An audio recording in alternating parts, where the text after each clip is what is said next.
The wreckage of the freighter lay half-buried in the ash-covered plains of Orionis Prime, a world abandoned after decades of failed terraforming experiments.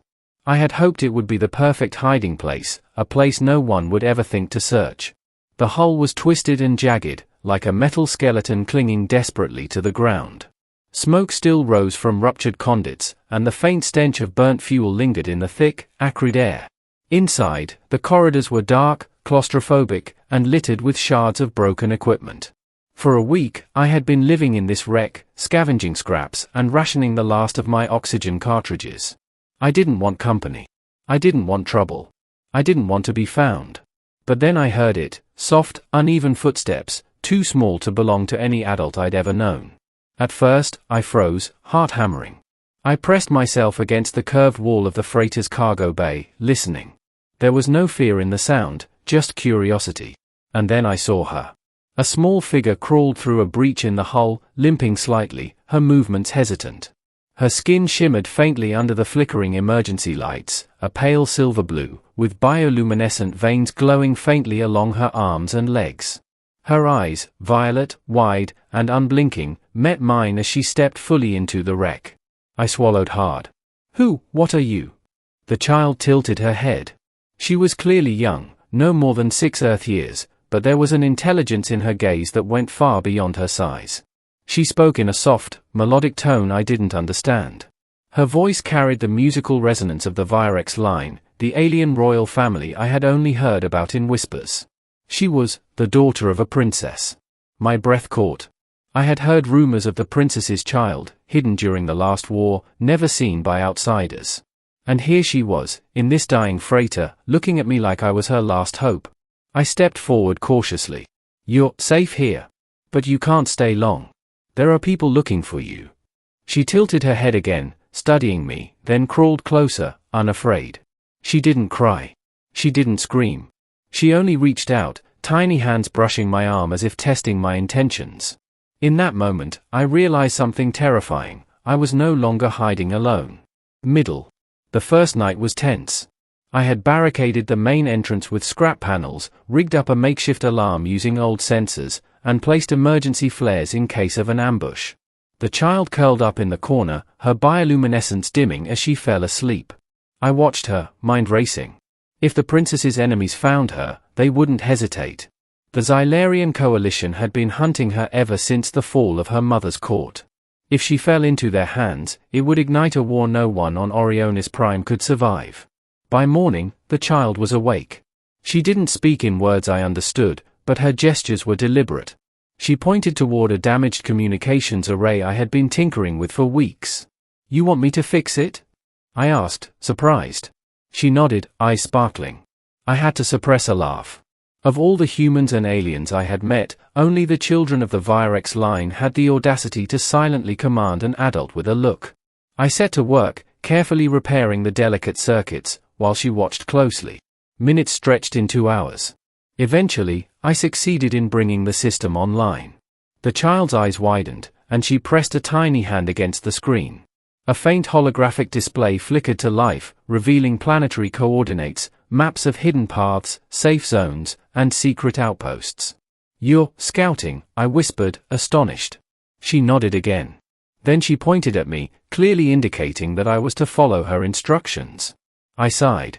Somehow, I had become the bodyguard of a royal alien child, trapped in a wreck on a dead planet, with no reinforcements, no allies, and no plan. The next few days were a mixture of survival and preparation.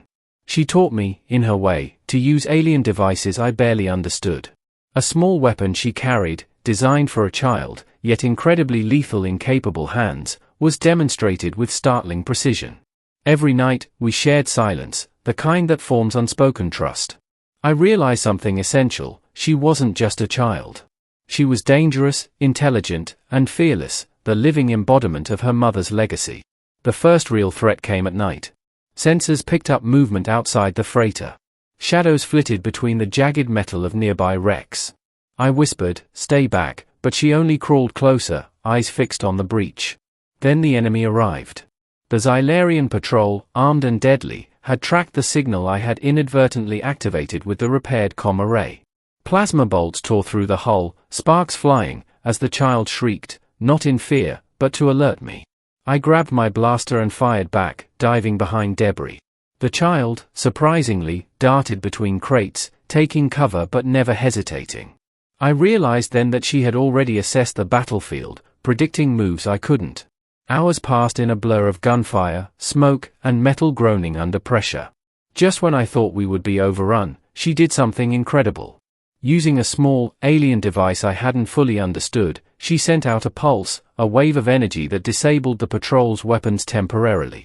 I stared, stunned. The child, no older than 6, had just saved our lives with a single motion. We ran as the patrol scrambled to recover, navigating the twisted corridors toward a secondary exit I had barely discovered. Outside, the storm of the ash plains obscured our trail. She held my hand, guiding me through the wasteland like I was the one who needed saving. For the first time, I felt the enormity of what I was protecting. This child wasn't just royal blood. She was hope for an empire, for survival, and perhaps for the galaxy itself. Ending. By the 4th day, we had reached a hidden canyon where ancient alien ruins offered some semblance of shelter. The child moved with a quiet urgency, pointing to the ruins and scanning the horizon. I realized she was looking for reinforcements, perhaps allies of her mother, perhaps loyalists who had survived the purge. Suddenly, from the shadowed walls of the canyon, figures emerged. Humans, aliens, and a few hybrid soldiers, all armed, cautious, yet disciplined. The child ran to them, her small hands raised, and they froze as if recognizing her immediately. The leader, a tall Virex soldier with armor scarred by countless battles, approached. "Hi, Princess," he said, voice reverent. "We thought you lost." The child looked back at me, her violet eyes softening for the first time. She gestured toward me, and though she didn't speak words I understood, her meaning was clear: he kept me alive. The soldiers lowered their weapons. She had saved me as much as I had saved her. I stepped forward cautiously. I just hid you. That's all I did." Her tiny hand reached out, brushing against my arm. "You did more," she said, voice melodic but firm. "You kept hope alive. You reminded us of what matters." I swallowed hard. Outside, the wind carried the faint hum of ships approaching, reinforcements from her mother's loyalists, finally answering the call. The child turned, looking at me once more, her glow faint but steady. "I never thought I'd survive this crash," I admitted. "But you made it worse, or better, depending on how you look at it." She smiled faintly, and in that small, human gesture, I saw centuries of royal heritage, tempered with innocence. "Together," she said. "We survived together." As the loyalist forces approached, I realized that hiding in that wreck had not been the end of my story. It had been the beginning. The child, strange and otherworldly, had entered my life and transformed everything. And in the midst of war, of destruction, of fear and chaos, a fragile bond had formed, one that could tip the balance of empires and change the fate of countless worlds.